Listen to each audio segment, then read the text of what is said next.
Hey friends, Ash here with Gents. Hope you're doing really well. Today we're going to be taking a look at a little talked about fragrance called Animale Seduction. This one I picked up from Fragrance X for $28.89 for this size right here, 100 mils, and that's a full presentation, even though the box is not much to write home about. In this video, I'm going to break down the fragrance, show you guys a little closer how the presentation looks, and let you know whether or not this is something you should check out. So let's jump into it.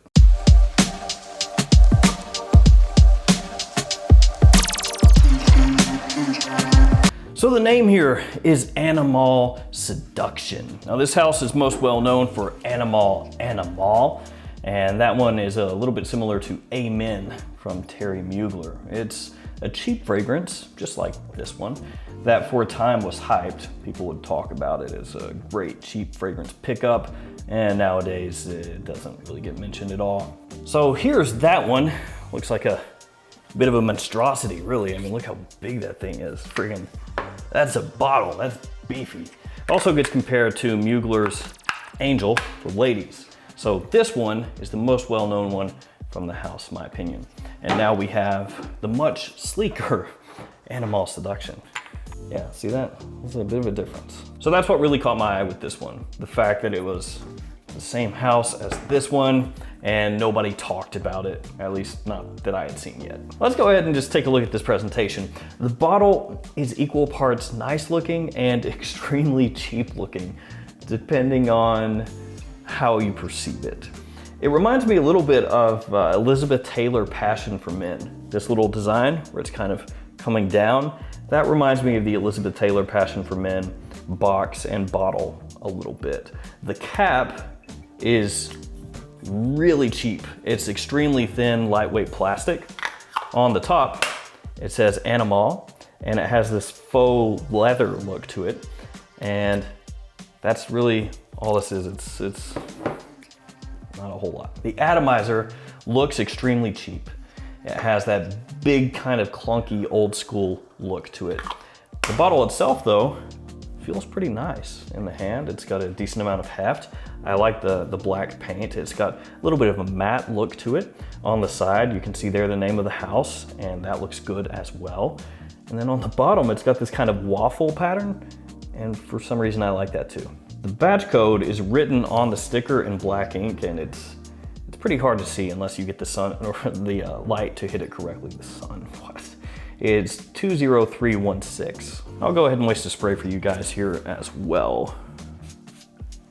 Not too bad. And here is the box. Like I said before, not a whole lot going on here. Got the name of the house, name of the fragrance, size and concentration all on the front. Nothing doing on the sides except for the batch code, which is printed in black ink right there. And it is really hard to see. So good job there. Got the name of the house on top of the box, ingredients on the back, barcode on the bottom. Now, as of this video, if you look on Fragrantica, this one not getting a whole lot of love. Yeah, there's only a few reviews on it and they're not really positive. And I've got to tell you guys, the first time I sprayed this one on, I was not impressed, not a bit. I thought it was really generic, boring, and just not worthwhile whatsoever. But then I gave it another shot, and another shot, and another shot. And the more that I've worn it, the more I've grown to like it. Now, of course, you could just say, yeah, but you wore it more and you grew to like it because you were just wearing it more. But it doesn't always work that way. Sometimes with a fragrance, you can wear it more, and the more you wear it, the more you dislike it. So it's not always the case where the more times you wear it, you end up liking it more just because you're used to smelling it. So with the name, Animale Seduction, you would be expecting a date night kind of fragrance, a sweet fragrance, a sexy fragrance. And that is pretty much what it is. But it doesn't lean too far into that warm, ambery, super sweet, very spicy side of things. Now there's definitely sweetness here. When you first spray it on, you get mint and bergamot, a decent amount of it. So it's this nice sweet mint. Not altogether dissimilar from some louder designer fragrances that use mint really prominently, but it's not overly syrupy. So some fragrances like Versace Eros, for example, they have mint and they got a strong mint, really powerful, very in your face and it has that bit of syrup sweetness. This one does have a sweet mint. It's just not as syrupy as fragrances like that. As this one dries down, you're gonna get more herbal notes in there. You're gonna get rosemary, lavender, a little bit of sage, not too much sage, but a little bit.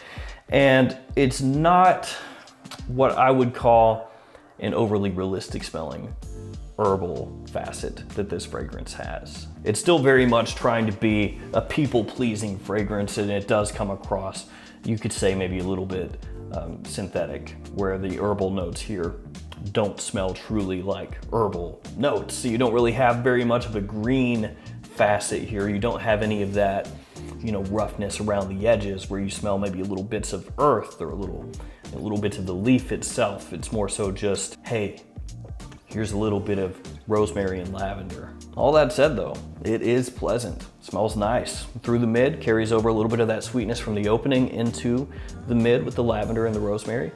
It smells good. It doesn't smell like a hyper realistic fragrance, but this is Animale Seduction for under 30 bucks. What are you expecting? Into the Drydown, you've got cedar and sandalwood, more cedar than sandalwood, a little bit of oak moss too. It's not really an overly woody scent.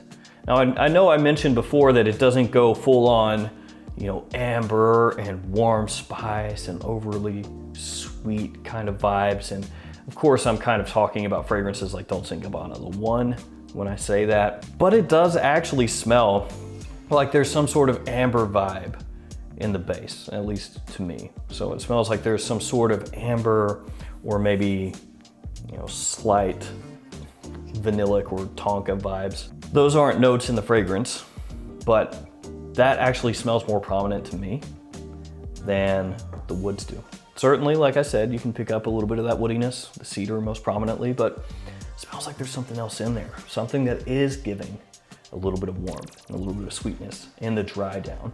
Not to the extent, as I've said a few times, as other date fragrances, but there's a little bit here. And you would expect that because, again, the name of the fragrance is Seduction. You gotta have something in there that's a little bit seductive, or else the name just makes no sense at all. In my opinion, under 30 bucks, this fragrance is actually really solid. Much, much better than I expected after that first initial wearing and second wearing as well, because I was ready to write this off. But I gotta tell you, it has grown on me a bunch. So if you do come across this one, if somehow you find it in a store or you get a sample of it, or even if you pick it up, don't write it off immediately if you don't fall in love with it the first time you wear it. Give it some additional wearings. Wear it around people, wear it in different situations. You might actually be surprised that this is better than you expected. As I mentioned, it is gonna smell a little synthetic, but not overwhelmingly so, and it doesn't smell bad. It's not sharp, it's not cutting, it's not abrasive or anything like that. It's pretty smooth. It is sweet from the opening through to the Drydown, and it focuses mainly on the mint initially with the bergamot, and then lavender, with a little bit of rosemary, and then in the Drydown, that sort of ambery, honestly, amber woody kind of vibe. I think you can use this in fall, you can use this in spring, you could use this in winter. Summer, I'd go for something different.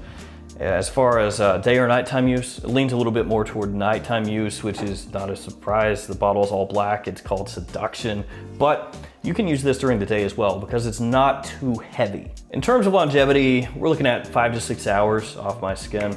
So not terrible, not great either. I would say average, average at best. If you want a little more longevity, you can always spray it on your clothes and then it's gonna last a lot longer.